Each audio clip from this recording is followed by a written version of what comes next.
Hoje falaremos sobre a classificação dos seres vivos quanto ao número de células. Vamos dar continuidade aos seus estudos sobre citologia. Então, de acordo com o número de células que é formado o corpo do organismo, nós podemos classificar os seres vivos em seres unicelulares e pluricelulares. São duas palavras aí que derivam do latim, tudo bem? Vamos então entender aqui o que significa os seres unicelulares. Primeiramente, entenda que os seres unicelulares são aqueles formados por uma única célula. Essa célula é uma célula simples e ela executa todas as funções da fisiologia dessa célula, como captura de alimento, defesa, locomoção, tudo bem? Podemos também entender que os seres unicelulares eles podem ser tantos procariontes quanto eucariontes. O que são os seres procariontes? São aqueles seres formados por células simples, células que não apresentam uma organização em termos de núcleo celular. Os eucariontes já são aqueles formados por uma célula mais complexa, uma célula que tem aí uma organização no núcleo celular, tudo bem?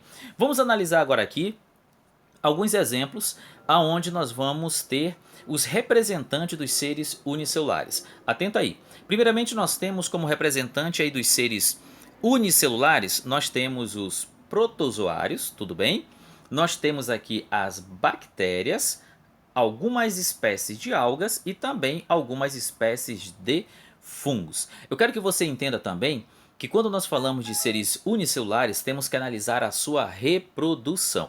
E quando nós falamos a nível de reprodução, os seres unicelulares podem se reproduzir tanto de maneira assexuada quanto de maneira sexuada. Por exemplo, quando nós falamos aqui nos seres como as bactérias, esses organismos reproduzem-se de maneira assexuada.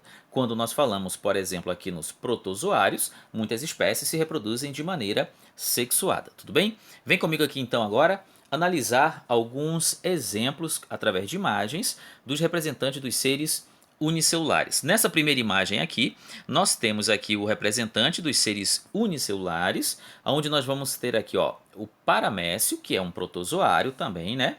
Nós vamos ter aqui ó, uma ameba, e aqui nós temos uma espécie de alga como representante dos seres unicelulares, tudo bem? Vamos analisar aqui também o próximo representante que nós temos são as leveduras, ou seja, são espécies de fungos que são incluídas dentro dessa classificação de seres unicelulares.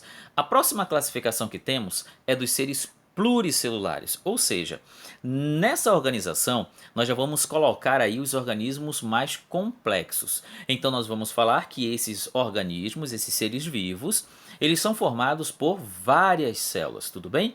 Entenda que essas células elas já são complexas, ou seja, elas já sofrem um processo de organização. Por exemplo, os tecidos vão formar os órgãos formam os sistemas e os sistemas formam eu e você como um organismo vivo, tudo bem? Vamos colocar aqui alguns exemplos para você. Nós temos como exemplo os animais, as plantas, algumas espécies de fungos, tá? E também algumas espécies de algas.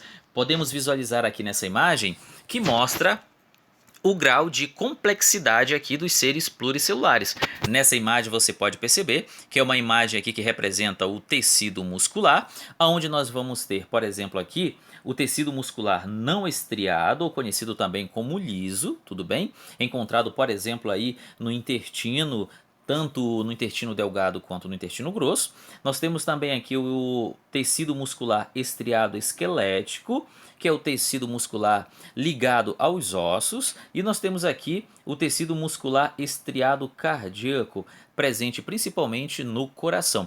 Perceba que esses tecidos aqui, eles vão se juntar para formar um sistema dentro da nossa fisiologia. Por isso que os seres pluricelulares também são seres mais complexos. A nível de reprodução, os seres pluricelulares podem se reproduzir tanto de maneira assexuada quanto de maneira sexuada. Tudo bem? Nos vemos na próxima dica. Tchau!